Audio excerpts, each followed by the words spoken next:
이 빌립보서 마지막 장 읽으면서 우리는 좀 신기한 이름을 알게 되는데요. 오로지 여기에 나오는 두 사람의 이름이죠. 함께 살펴볼까요? 2절 말씀을 같이 한번 읽어보도록 하겠습니다. 시작. 내가 유오디아를 권하고 순두개를 권하느니 주 안에서 같은 마음을 품으라. 여자겠죠? 예. 유오디아와 순두개. 그리고 여기서 끝나는 것이 아니라 3절에 보니까 여인들의 이름들을 또 나타나고 있죠. 나와 함께 힘쓰던 저 여인들을 덮고 글레멘드, 그 다음에 그 외의 동역자 이렇게 나타났습니다. 여러분, 빌립보 교회에 대해서 얘기할 때 왜 이렇게 여자들의 이름들이 많이 나올까요? 그거는 이 시초와 시작과 굉장히 깊은 관련이 있습니다. 빌립보 교회는 어떤 교회냐면은 바울이 소아시아 전도에 힘쓰고 있었을 때 하나님께서 꿈을 꾸게 해주셔서 바다 건너서 마게도냐 지역으로 오라고, 지금으로 따지면 그리스죠. 그리스로 넘어오라고 이렇게 꿈을 꾸게 해주셨어요. 근데 전혀 예상도 없었고 계획도 없는 상황이었는데 하나님께서 그렇게 말씀을 하셔서 이제 바울은 방향을 틀어서 서쪽을 향하게 됩니다.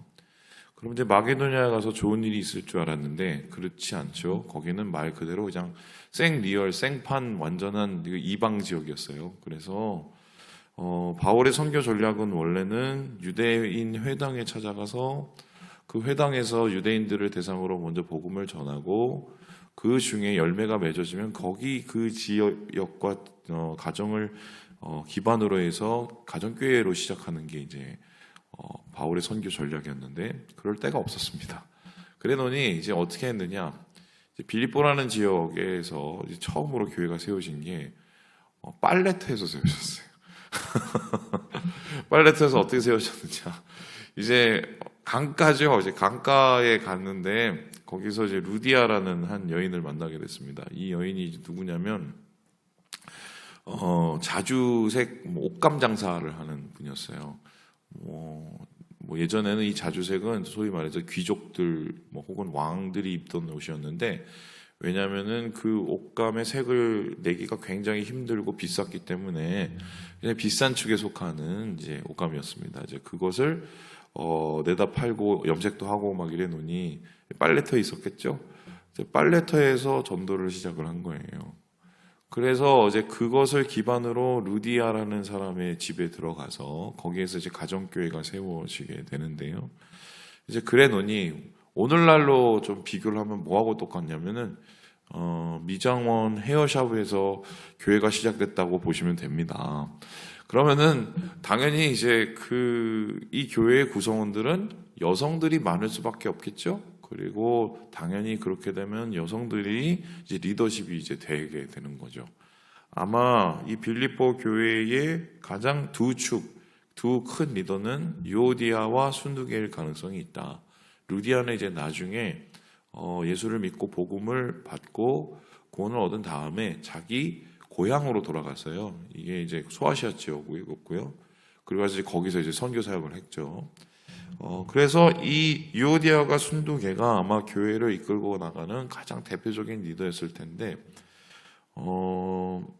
이렇게 빌립보 교회가 모범적으로 바울을 돕고 또 고난 중에서도 주님을 잃지 않고 핍박과 박해 속에서도 믿음을 지키는 사람이었음에도 불구하고 싸웁니다. 그러니까 지금 이 성경에는 정확하게 모든 것이 다 나타나 있지 않지만 아예 두 사람을 꼭 집어갖고 유오디아와 순두개 이렇게 얘기를 하면서 주 안에서 무슨 마음을 품으라고 나오죠? 같은 마음. 싸우지 말란 소리입니다. 그러니까 예나 지금이나 교회에서 안 싸우는 교회는 있다 없다? 없어요. 여러분, 그런 교회가 있으면 다 죽은 거예요. 사람이 살아있으면 무조건 싸웁니다. 무조건 싸워요. 그래서 이 싸움을 할 때 사람들은 어떻게 생각을 합니까? 어떻게 이도저도 보기 싫다 하면서 아예 그 그룹과 혹은 그 모임 자체를 싫어하시는 분들이 있죠. 아니면은 자기 세력들을 더 키워서 자기 마음대로 디자인을 하고 자기 생각대로 뭔가를 만들려는 분들도 있습니다. 근데 이분들이 이제 대부분 어떻게 모든 뭐랄까요, 다툼, 또 모든 이 경쟁 뭐 이런 것들이 어떻게 이어지냐면, 특별히 여성은 남성보다 더 발달된 기관이 있어요. 절대로 남성이 쫓아갈 수 없는 기관, 뭐죠? 예, 입입니다. 그래서 말로 싸우는 거죠. 예, 말로 싸우고, 말로 합하고, 말로 서로 또 이간질도 하고 막 그러겠죠.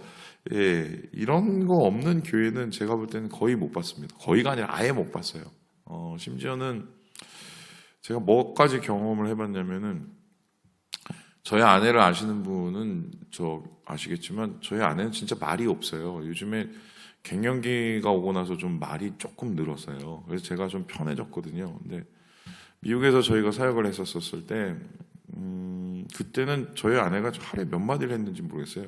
거의 교회 가면 얘기를 안 하고 이제 내성적인 사람이라거나. 그런데 어느 날인가 이제 저희 아내에 대해서 안 좋은 얘기가 이제 돌기 시작을 했는데, 사람들에게 뭐 이간질을 하고 뭘 하고 이런 얘기가 엄청 돌았어요. 근데 저는 뭐 그 얘기를 듣고 맨 처음 웃었어요. 아내가 그렇게 말을 잘하는 사람이 아닌데, 근데 재미있는 게 저는 그걸 웃어서 넘겼는데 나중에 한 달 지나니까 그게 사실이 돼 버리더라고요. 그냥 가만히 그냥 그 얘기가 돌고 돌아가니까 없던 얘기가 진짜가 돼버리는 걸 제가 경험을 했어요. 이게 말의 위력이죠. 어떻게 보면 지금 이 빌립보 교회도 유오디아와 순두계 이 두 편으로 나뉘어서 교회가 참 따스하고 하나가 되어야 되는 어려움의 때에 교회가 어떻게 보면 좀 힘들어질 수 있는 상황 속에 있었다. 이제 그 속에서 바울이 이 사람들을 다독이면서 이 사람들에게 이제 평안과 하나님의 은혜를 나눠야 되잖아요. 그러면 이거를 어떻게 할 것이냐, 뭐 이렇게 질문을 해야 할 텐데, 여기에 대해서 이렇게 얘기를 합니다. 우리 함께 5절의 말씀을 같이 한번 읽어보도록 하겠습니다. 시작. 너희 관용을 모든 사람에게 알게 하라. 주께서 가까우시니라. 어떻게 하라고요? 관용하라라고 합니다. 관용이라는 것은 무엇입니까? 받아들이는 마음입니다. 여러분, 받아들일 때 생각을 해보세요. 다 내 마음에 맞고 다 내 생각에 적합해서 받아들일 수가 있습니까? 심지어는 내 뱃속에서 태어난 자식도 나랑 다릅니다. 그죠? 그리고 생각이 다른 거는 그 사람이 각 개인의 인격을 갖고 있다는 거예요. 그런데 우리는 나하고 다르다는 그거 하나 때문에 같은 부분도 분명히 있을 텐데 같은 것을 보지 않고 다른 것에 초점을 맞춰서 마음이 상하거나 힘들어지는 경우가 많게 되죠. 그래서 지금 예수 믿는 사람에게 있어서는 어떻게 보면 관용의 자세가 필요하고 교회는 관용의 장소가 되어야 된다고 이야기를 하고 있습니다. 물론 우리가 모두를 품을 수는 없어요. 관용의 원칙은 있습니다. 어떤 원칙이죠? 복음의 원칙이죠.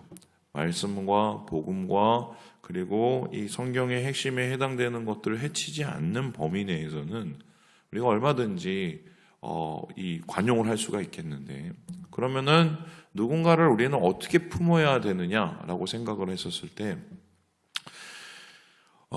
마음에 들지 않더라도 어떻게 보면은 기회를 준다고 생각하면 어떨까요? 이 사람이 좀 더 나아질 수 있는 기회, 그리고 이 사람이 좀 더 잘 될 수 있는 기회를 우리가 주고, 그리고 어떤 사람을 바라봤을 때 우리가 자꾸 그 사람을 완성형으로 바라보니까 우리의 마음이 힘든 거지, 성장형으로 우리가 그 사람들을 바라보기 시작을 하면 이렇게 해서 좋아질 거야, 나아질 거야, 우리의 마음이 아마 조금 더 관용하기가 쉽지 않을까 생각이 되는데요. 지금 이 바울은 관용을 하고 관용을 알게 할 때 뭐라고 얘기합니까? 주님께서 가까우시다라고 얘기합니다. 그렇다면은 하나님께서는 어디에 계시느냐? 마음을 합하여서 서로가 서로를 인정하고 서로가 서로를 받아들이는 그 넓은 마음의 장소에 주님이 계시는 겁니다. 그래서 하나님의 은혜를 가지고 서로 다른 점을 찾아 꼬집고 그것을 싸우기보다는 공통점, 그리고 발전될 점, 그리고 미래를 바라보면서 서로의 마음을 풀고 그리고 그것을 향해서 세상을 향해서 나아가라, 이렇게 이야기를 하고 있습니다. 더불어서 지금 바울은 그들을 향해서 이렇게 얘기를 하고 있는데요. 우리 함께 6절의 말씀을 같이 한번 읽어보도록 하겠습니다. 시작. 아무것도 염려하지 말고 다만 모든 일에 기도와 간구로 너희 구할 것을 감사함으로 하나님께 아뢰라. 뭐 하라고 얘기합니까? 기도하라고 얘기를 합니다. 대화를 사람에게 하면은 싸우지만 하나님 앞에서 함께 대화를 하면은 안 싸웁니다. 그죠? 왜냐하면 하나님 앞에는 한 마음으로 우리의 마음을 올려드릴 때 하나님께서 우리의 마음을 역사하시기 때문입니다. 그래서 사실은 많이 싸우는 교회의 특징 중에 하나가 뭐냐면은 기도가 적습니다. 기도를 덜 하고 말을 많이 합니다. 예전에 제가 훈련을 받을 때가 있었습니다. 그 간사학교에서 훈련을 받는데 그때 이제 하나님 음성 듣기 또 하나님의 마음으로 말하기 뭐 이런 훈련이었어요. 그래서 어떻게 훈련을 받았냐면 그때 간사님이 말하기 전에 기도해보고 말하기 한 주 동안 그렇게 이제 훈련을 이제 연습 숙제를 내주셨습니다. 이게 무슨 소리냐면 우리가 뭐 생각 없이 말하거나 아니면 습관적으로 말할 때가 되게 많잖아요. 근데 누구하고 얘기를 할 때 어떤 대화를 할 때 먼저 하나님께 그 대화에 대해서 얘기를 하고 그리고 한번 대화를 해보라고 합니다. 한 박자 쉬는 거죠. 그랬더니 어떤 일이 일어나느냐. 1번 말수가 되게 줄어지고 그다음에 2번 아무래도 막말을 안 해요. 그리고 3번 안 싸워요. 왜냐하면 그 대화의 중심에 하나님께서 계시면은 아무래도 우리가 좀 더 은혜롭고 좀 더 좋은 말을 하게 됩니다. 좋은 마음으로. 그런데 이 말에 필터링이 되지 않으면은 그냥 나조차도 내가 감당할 수 없는 말을 막 내뱉지요. 그러다 보면 나중에 어떻게 돼요? 뭐 정말 파괴적인 얘기들이 서로 오가게 되고 뭐 이렇게 되는 건 아니겠습니까? 그래서요, 사실은 제일 중요한 게 교인들이 모여서 제일 중요한 건 교제가 중요하긴 하지만 교제보다도 더 중요한 건 함께 기도하는 겁니다. 함께 기도하는 거. 여러분, 교인들이 함께 모여서 성도들이 함께 모여서 기도하는 게 얼마나 대단한 건지 한번 제가 말씀을 드릴게요. 사도행전에 보면은 베드로가 이제 투옥되는 장면이 나타나요. 이제 뭐 야고보도 죽고 자기 뭐 같이 하던 가장 가까운 사람 야고보 죽었습니다. 그리고 이제 죽을 날 받아놓고 완전히 이제 막 절망 가운데서 기다리게 되죠. 그런데 어떤 일이 일어납니까? 새벽에 곤이 자고 있는데 천사가 갑자기 와서 바울을 툭툭 차갖고 깨우죠. 그리고 베드로를요. 그리고 베드로를 데리고 문을 3개나 지나갔고 밖에다 끌어다 놓습니다. 탈출을 하게 됩니다. 천사가요. 그래서 베드로가 이게 뭐 꿈인지 생신지 막 되게 비몽사몽간에 어쨌든 돌아가야 되니까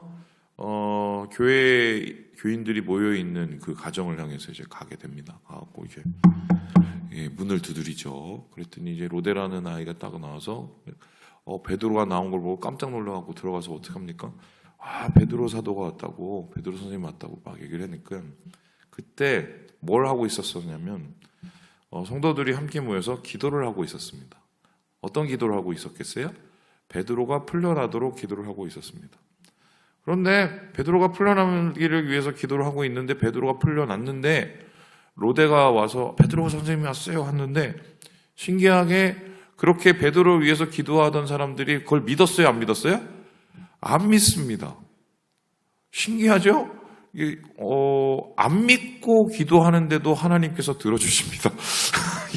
이게 교인들의 기도의 파워가 이 정도예요. 왜냐하면 하나님이 2-3사람이 있는 곳에 그곳에 계신다고 우리 주님이 얘기하셨잖아요. 그 2-3사람이 있는 곳에 주님이 계시는 이유가 뭐냐면 두세 사람이 누군가를 위해서 중보할 때 하나님께서 계신다는 말이에요. 그 앞 저는 문맥을 보면 심지어는 같이 모여서 믿음도 없이 기도를 하는데도 하나님이 그 기도를 들어주실 정도로 함께 합심해서 연합해서 기도하는 것을 하나님께서 사랑하시거든요. 그래서 사실은 우리가 작은 교회 모임을 하고 또 뭐 소그룹 모임을 하는 이유 중에 하나가 물론 같이 차도 마시고 우리 같이 뭐 연합도 하고 말씀도 나눔도 하지만 가장 중요한 건 그 핵심적인 포인트가 뭐냐면 기도하는 겁니다. 함께 서로를 위해서 여러분 나를 위해서 기도해 줄 사람이 두세 사람만 있어도 이런 일들이 일어나거든요. 그래서 오늘 말씀 속에서 우리는 다시 한번 기도의 중요성, 대화보다는 사실은 하나님과 함께 우리가 대화하는 게 얼마나 중요한지를 이제 깨닫게 되는 것입니다. 그리고 나서 마지막으로 오늘 바울은 이렇게 이야기를 하고 있는데요. 우리 함께 9절의 말씀을 읽고 마무리해 보도록 하죠. 시작. 너희는 내게 배우고 받고 듣고 본바를 행하라. 그리하면 평강의 하나님이 너희와 함께 계시리라. 지금 마지막으로 이렇게 싸우고 있는 이 사람들을 향해서 관용하라, 기도하라, 그리고 만약에 행하라 라고 얘기를 하고 있습니다. 말 그대로 서로 이렇게 다투고 그러기보다는 그런 에너지들을 밖으로 향하게 하라는 겁니다.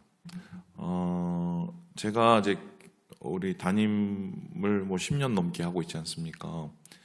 이 발견해낸 것 중에 하나가 뭐냐면 교회에 이제 어느 교회든 보면은 조금 이제 트러블 메이커들이 있어요. 좀 이렇게 문제를 이렇게 일으키시는 분들이 있습니다. 그래서 제가 그분들과 함께 얘기도 많이 해보고 또 그분들과 함께 또 마음을 심정을 헤아려 보려고 여러 가지로 해본 결과 동일한 제가 그 결론을 내렸습니다. 뭔지 아세요? 이분들의 공통점이 있습니다. 공통점. 에너지가 많아요. 그러니까 힘이 남아 도는 거예요. 힘이 남아 도니 소위 말해서 여기 관심 저기 관심 이것도 하고 저것도 하고 그러다가 나중에 자기 맘대로 자기 힘대로 안 되면은 이제 그때 이제 많이 화가 나시고 이제 분쟁이 일어나게 되는 거죠. 그래서 그때 이제 그 문제로 한참 고민을 하고 있어서 선배 목사님한테 이제 물어봤어요. 이렇게 이런 일이 있는데 이거 어떻게 해야 됩니까? 그랬더니 그분이 저한테 대안을 하나 제시하는데 그러시더라고요. 그 에너지를 밖으로 돌리게 하라고 얘기하더라고요. 이게 무슨 소리냐? 하나님께서 어떤 사람에게는 에너지를 많이 주시고 어떤 사람에게는 또 내면적인 그 풍성함을 주시고 그러시죠. 그런데 에너지를 하나님께서 많이 주실 때는 그것을 가지고 뭘 하냐면 섬기고 그것을 가지고 베풀고 그것을 가지고 주의 일을 행하도록 하시기 위해서 하나님께서 그렇게 주셨다는 거예요. 자꾸 그 에너지를 내면에다 쓰다 보면은 마음에 안 들고 힘들고 어렵고 괴롭고 뭐 이런 일이 생기면서 갈등이 오지만 그것을 봉사하고 희생하고 그리고 세상에 나가서 이웃을 섬기는 일에 사용하도록 만들면 그게 선하게 에너지가 바뀌어진다 뭐 이런 얘기를 하셔서 제가 감탄을 했어요. 그게 맞겠구나. 그런데 실제로 그렇게 하기는 쉽지는 않아요. 왜냐하면 그러기 위해서는 이제 과정들이 많이 필요하죠. 이런 얘기를 좋아하실 줄 모르겠는데 옛날에 신대원에서 그런 얘기를 우스갯소리로 어떤 교수님이 하셨었는데 어떤 그 사모님이 있었는데 사모님이 그렇게 목사님을 볶아댔대요. 그 뭐 이래라 저래라 막 간섭하고 볶아대고 목사님이 어느 수준 이상이 이제 해결이 안 되는 수준까지 이제 이르러서 그러니까 알고 봤더니 이 사모님이 되게 에너지가 많은 분인 거죠. 그래서 제자였는데 이 교수님을 찾아와서 상담을 했대요. 교수님, 제 아내가 이렇게 해서 너무 힘든데 어떡합니까? 물었더니 그 교수님이 한 가지 해안을 이렇게 주셨대요. 뭔지 아십니까? 세탁기를 없애라고. 에너지가 남아 돌아서 그러니까 뭐 농담이시죠. 예. 그래서 지금 이 빌립보 교인들을 향해서도 마찬가지인데 그 에너지들을 서로 막 견주고 경쟁하고 이런 데 사용하지 말고 어떻게 해요? 밖에 나가서 선한 행위들을 또 하나님의 이웃을 향한 그 손길들을 베풀어서 주의 영광과 주의 은혜를 위해서 사용하라고 얘기를 하고 있죠. 그 에너지가 온전하게 쓰여지면 바로 하나님을 높이는 영광이 되기 때문이다. 예, 말씀을 마칩니다. 안 싸우는 교회는 없지만 또 우리는 그 싸움을 통해서 또 하나님의 방법들과 지혜를 배우게 되지요. 오늘 하루 주님 안에서 주의 뜻을 행하면서 기도와 관용으로 하루를 살아내시는 우리 모든 형제 자매들 되시길 주님의 이름으로 축원합니다.